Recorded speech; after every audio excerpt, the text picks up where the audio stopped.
Good day and welcome to the Lightning Strike Sports Show, brought to you by Worthy Road Studios and the BallGame Blitz. And of course, this is a copyright broadcast of Worthy Road Studios for 2025. Any rebroadcast, retransmission, editing, or further use of this BallGame Blitz broadcast without written consent of Worthy Road Studios prohibited. We're glad to have you in today, and as it said, Lightning Strike Sports Show, BallGame Blitz. We're going to strike you with the lightning. We're going to hit you with the blitz. We're going to give you a lot of stuff. And glasses aren't working real well, so I have to read a little closer today. I've got a shirt on. I'll tell you about why this one is on. And the next show coming up, there'll be a different shirt on, and we'll tell you about that. But a couple of things are happening right now that we need to know about. First of all, there's a new head basketball coach at Tennessee State. A lot of Tennessee State alum here in West Tennessee and all over the world watching this show. And it's Nolan Smith, former Duke player and also an assistant at the University of Memphis. The Tennessee State football team, while we're on it, they are going to play several FBS opponents like Tennessee, Georgia, Vanderbilt, and they'll play MTSU between 2026 and 2029. Also, Carson Reed will tell more about this when we do a UT style show, but Carson Reed, the four-star commit to UT football, tells why he took official visits to other schools during the summer when he's committed to UT. Also, Kentucky has been studying their revenue situation, and of course, you know, revenue sharing is coming up in NCAA sports. Well, Kentucky's decided to dedicate 45% of their revenue sharing budget to men's basketball, which is higher than most SEC schools. Now, NIL figures have nearly tripled at Texas A&M, and they were already shelling out a lot of money for name, image, and likeness. But the highlight is the disparity between men's and women's. When's the Title IX suit coming? I don't know. We'll let you know. The Georgia Dogs, well, they've got some things happening. One of theirs, Ox, Valden, Sony, has gone from virtual unknown to Georgia's line commitment. And we'll tell you more about him in a little bit, but he was a virtual unknown. That's the big issue about him. And of course, we've got a couple of other things that, like the Ole Miss football player, very sad note, remember his family and the prayers that were killed in Cordova in a shooting Saturday night. Tragic event. Larry Kennan got put into the Tennessee Sports Hall of Fame, the great basketball player, Dr. K from the University of Memphis. Of course, some other people that we'll tell you about in later broadcasts were and a Tiger basketball player has gotten himself in trouble, and several things. Somebody said they wanted some wrestling news. Well, Becky Lynch shared a video, from the WWE of Seth Rollins on crutches amid a lot of uncertainty in what's happening in wrestling right now. President Trump, we're going to have a story and talk to you about him demanding a change from an NFL team and possibly even a baseball team about names. And NASCAR team that's shutting down immediately after the Dover race this past weekend. Very interesting. Now, top 247 linebacker Nick Abrams committed to Georgia over Alabama, Michigan, Oregon, and it was about more than finances, though, but finances were in there. He left the money on the table and went where he thought he could be developed better. Chase Campbell is set to make an announcement on a live broadcast. Should be happening today. I don't have the time, but Tuesday, July 22nd, wide receiver Chase Campbell is set to reveal where he is going. He's from Texas, and he will reveal the winner of that derby, and that's a great wide receiver. Four-star prospect Joel White transfers from Webb School to Oakland. We've already told you about this thing. We talked about Sapicki and Lowe putting the heat on and getting bills pressured that pressured the TSSAA. Well, there it's happening. Webb's not even going to have a football team. They've lost enough people that this year they'll sit it out. And so Joel White is transferring from Webb to Oakland. And this young man is very, very good. He plays on both sides of the football. At Murfreesboro, Oakland, Craig Tutt top recruit, has committed to the Ole Miss Rebels. And a question's been asked, what is Lee Corso's health status? Now, if my information is correct, Lee Corso will do his last scheduled broadcast on College Game Day on August 30th. It's a farewell appearance. I'm sure he'll make some appearances at other times, but as far as knowing when he'll be there, when he's not, it will likely be a very emotional moment. And he does have some medical concern. I believe Lee is 90 years old. He has had some health problems since he suffered a stroke back in 2009, and he's done pretty well so far. Now, in blitzing you again on the Lightning Strike show, and this is the Sports Blitz from Worthy Road Studios, or the BallGame Blitz, if you prefer to call it that. Kevin Ward, I got an announcement that I got from him that you can meet the Cavaliers on August 11th at 7 p.m. Cavalier Stadium. Admission $1. Hopefully you'll turn out. Some other local things. We know that the great 1,000-yard rusher Deuce Lawrence from Jackson Christian has visited UTM and some other schools. The most recent, I believe, is UTM. That's the reason we mentioned it. JCM Lyman, who's a very good one, has looked at Lyon College. We do not know if he has committed to them, but he has an offer from Lyon College. The SEC, does it mean more? They've got a logo out with the SEC logo. It says SEC just means more. It's still, I don't care what the Big Ten says, SEC is still the #1 football conference in America. That's not going to change anytime soon. And now my shirt. My shirt says, and I don't know if we got a good picture, I need to move my lanyard there, but it says Jackson Underdogs. This is the great team that Dexter Williams and all those great young men at Liberty and several other schools got together. They're not playing this year in the tournament for the $1 million that's split up, that shows on television from time to time. They're taking a year or so off. We don't know if they will return. They've got decisions to make, but the shirt's in honor of Coach Dexter, his teams that did so well and brought honor to Jackson, West Tennessee, because they had guys from not just Liberty, but Southside, Northside, Bolivar, Humboldt, etc., like that, playing with them. And great teams, and hats off to y'all. Hopefully y'all decide to get it back together. If you don't, you've still brought honor and glory to our town. But the Jackson Underdogs. Now, we have been through a lot of things here on the BallGame Blitz, brought to you by Worthy Road Studios. The show is the Lightning Strike show. And of course, the BallGame Blitz is the premier network in West Tennessee. Over 1 million viewers in the last school year. That's school year. It's not counting what's happening during summer. It's just the last school year. Do live streaming, over 450 games per year. Do great schools like Union University, Bethel. We've done some Lane College. We got USJ coming up this year. And the camera shots, and right now this broadcast being shot by our director, producer, Chris Reasons. Christopher Reasons is his full name, but I like to call him Chris sometimes. Good guy, got a great kitty cat, just like I've got Gizmo the kitty cat. But let's talk about the St. Louis Cardinals. I've had people call me, I've had notes on this. The St. Louis Cardinals are likely to make some changes in their rotation. Sonny Gray, who's been outstanding most of the year for him, has had some struggles recently.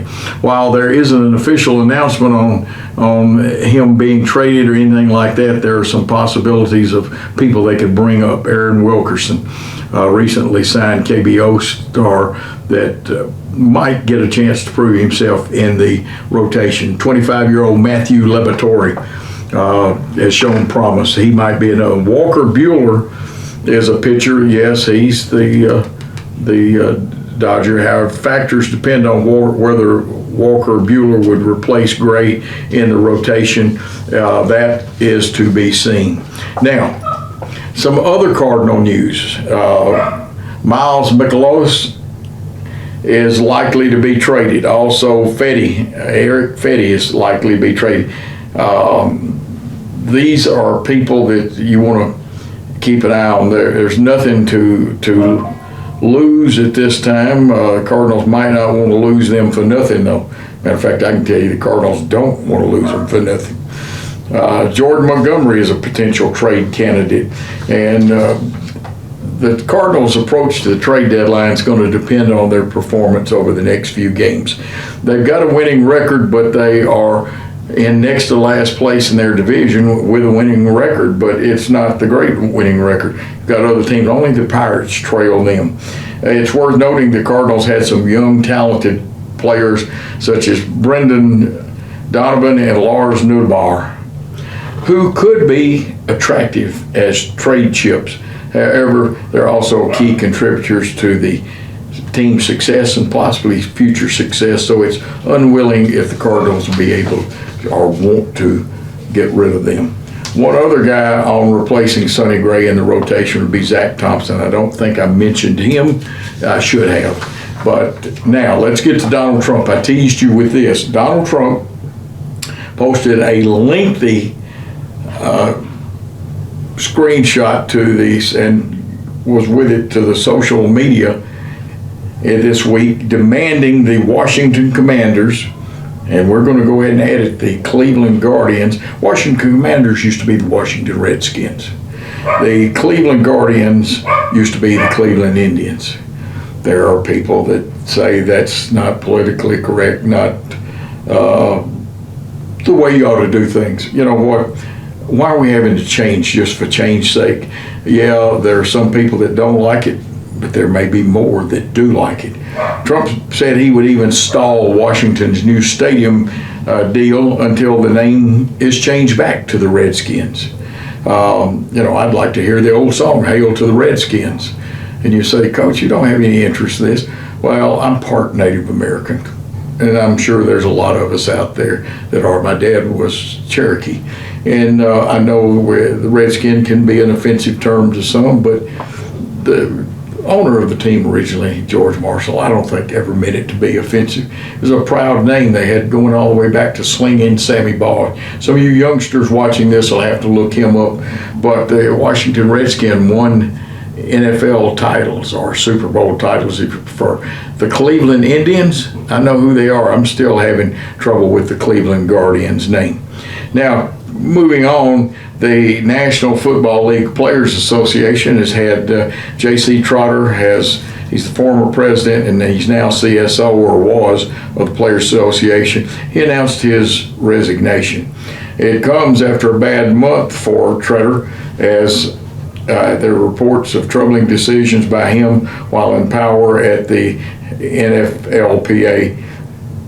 Just comes a few days after Executive Lloyd Howell, the executive director, he resigned too.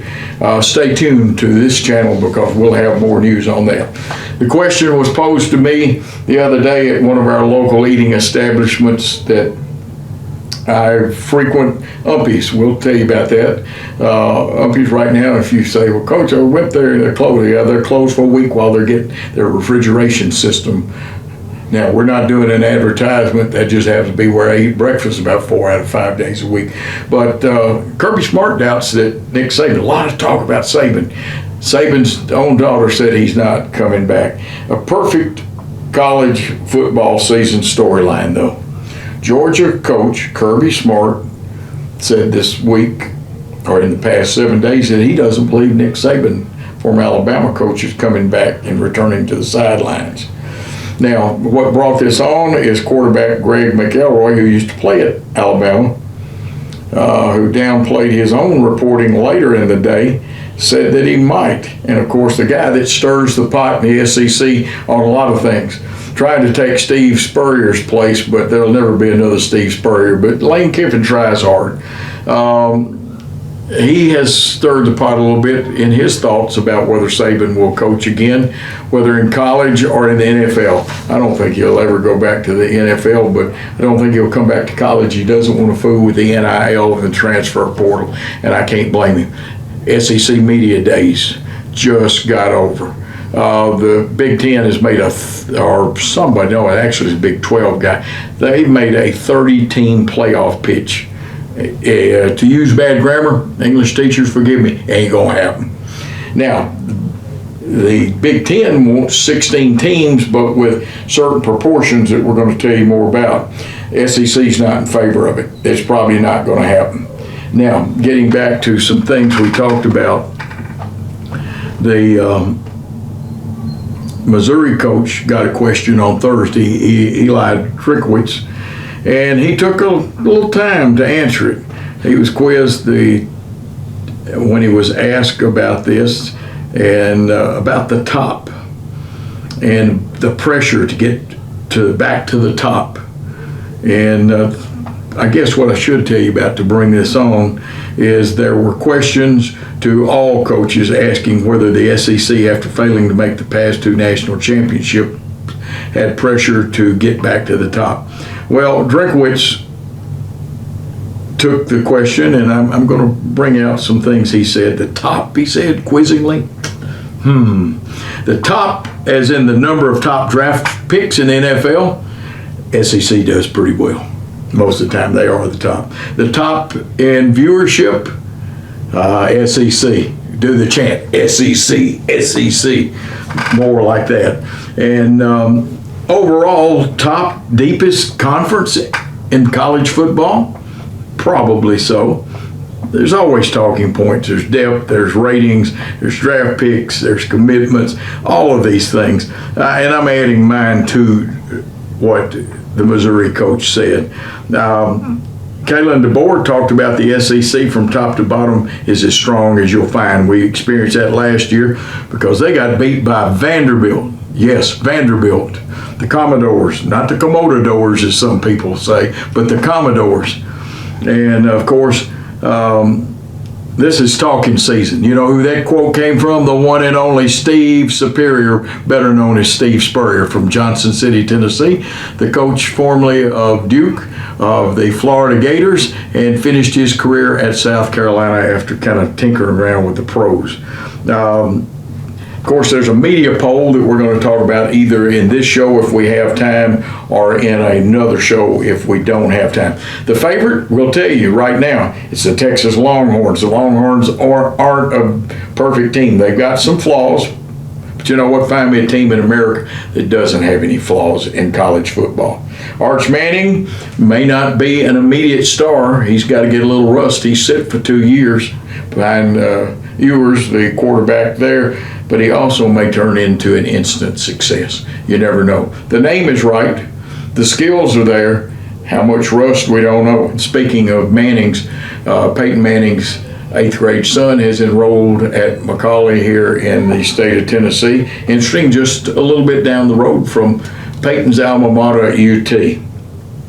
There's a real sense of hunger, according to Steve Sarkisian, on his team. Now, who are some contenders? Alabama's loaded, but they're worried, or some people are, about their quarterback situation. And they are coming off a disappointing season from last year. Now, Ty Simpson from good old Westview right here in West Tennessee is the man to probably be the starting quarterback. But we'll see if they stick with him. What about Ole Miss? They're dangerous. They lost a lot. South Carolina could ride Lanaris Sellers even further than they rode him last year. Now, the defending SEC champions who won the conference last 2 national titles were an afterthought at the event on campus. Georgia was less compelling story than it had been in the past, and not as compelling as some people thought it would be this year. Now, a lot of things have changed. The main question is about Gunnar Stockton, their quarterback. Now, some people think the main question is the offensive line. It's both. And keep an eye on their questions about their defensive line. They got questions in several areas. They are still, Texas is the team to beat. Georgia is going to push them hard. You never know, and we'll talk more about where the rest of these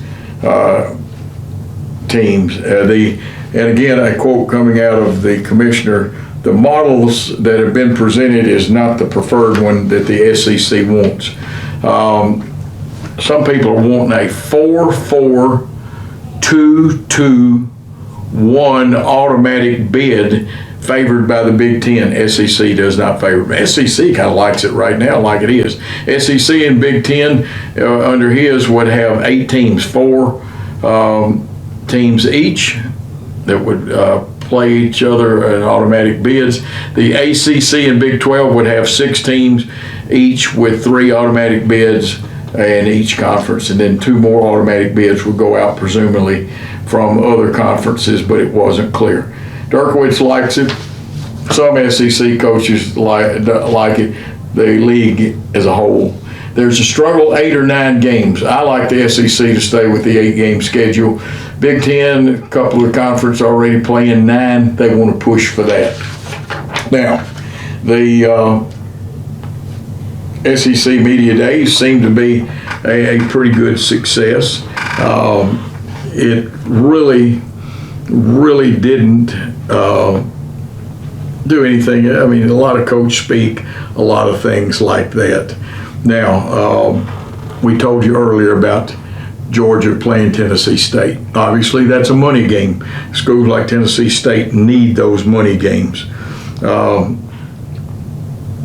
The Steve Sarkisian's calling for a cap on the salaries, the NIL, etc. like that. Don't know what will happen, but those are some bad things that could happen. Now, heroes and zeros, and we're probably going to go first with zeros.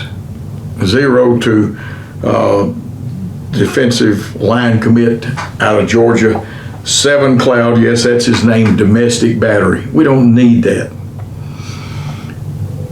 You're a big zero, and I hope you get caught and given the full punishment of the law. You zero that killed the Ole Miss 18-year-old freshman football player. You are a zero. I guarantee you one of the biggest zeros that are. Now, it looks like a zero is going to go out to the Big 12 because of turning down Memphis's bid for that. Hats off to Nolan Smith.